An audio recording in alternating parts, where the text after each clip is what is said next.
Sinagot na ng Liberal Party at United Nationalist Alliance ang alegasyong may miyembro silang humimok kay dating Senador Dick Gordon na maghain ng disqualification case laban kay Senadora Grace Poe.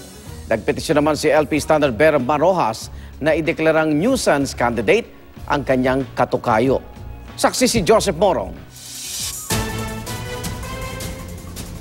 Sa gitna ng pagsala ngayon ng COMELEC sa mga naghain ng kandidatura para matukoy kung sino ang mga hindi papayagan tumakbo o nuisance candidates, naghain ng petisyon sa COMELEC si Liberal Party Standard Bearer Mar Araneta Rojas. Ang hiling niya, ideklarang nuisance candidate ang katukayong si Mar Antonio Rojas. Ayon sa petisyon, matagal nang kilala bilang Mar Rojas ang administration candidate at nag-aalala siya na makagulo ito sa mga botante at di sinasadya maiboto ng ilan ang katukayo. Kanina nagsumite na ang COMELEC Law Department ng rekomendasyon sa COMELEC Bank at kabilang sa 125 na presidential aspirants na nirekomendang ideklarang nuisance candidate si Mar Antonio Rojas. Kabilang kasi sa mga batayan na pagtukoy sa nuisance candidates ang pagiging kapareho ng pangalan ng ibang kandidato. Pwede ring batayan ang kawalan ng kakayahang magpagulong ng national campaign. At the COMELEC's own instance, ipapa-cancel natin yung kanilang mga COC. Sa tentative na listahan, lumalabas na 5 ang matitirang kandidato sa pagka-presidente, 6 sa pagka-vice-presidente at 44 sa pagka-senador.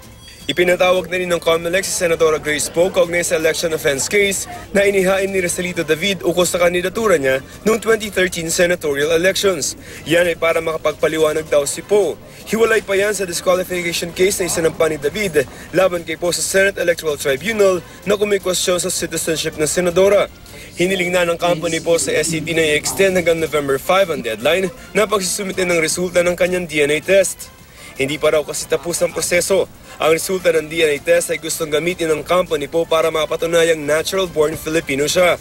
Sa gitna ng sunod-sunod na pagkwestiyon sa kandidatura ni Poe, ibinulgar ng dating Senador Richard Gordon na may mga kaibigan siya sa Liberal Party at United Nationalist Alliance na nagsabing kasuhan niya ng disqualification case si Poe. Kapalit daw yan ng slot sa senatorial lineup ng dalawang partido. Tinanggihan daw niya dahil sa delikadesa. Hindi pinangalanan ni Gordon kung sino-sino ang mga kumausap sa kanya. Sabi ko hindi ko gagawin yan. Kahit anong gawin nyo, hindi ko gagawin yan. Dahil ayokong pumasok sa bahay, sa likod ng pinto. Gusto ko sa likod daan, doon sa harap ang daan.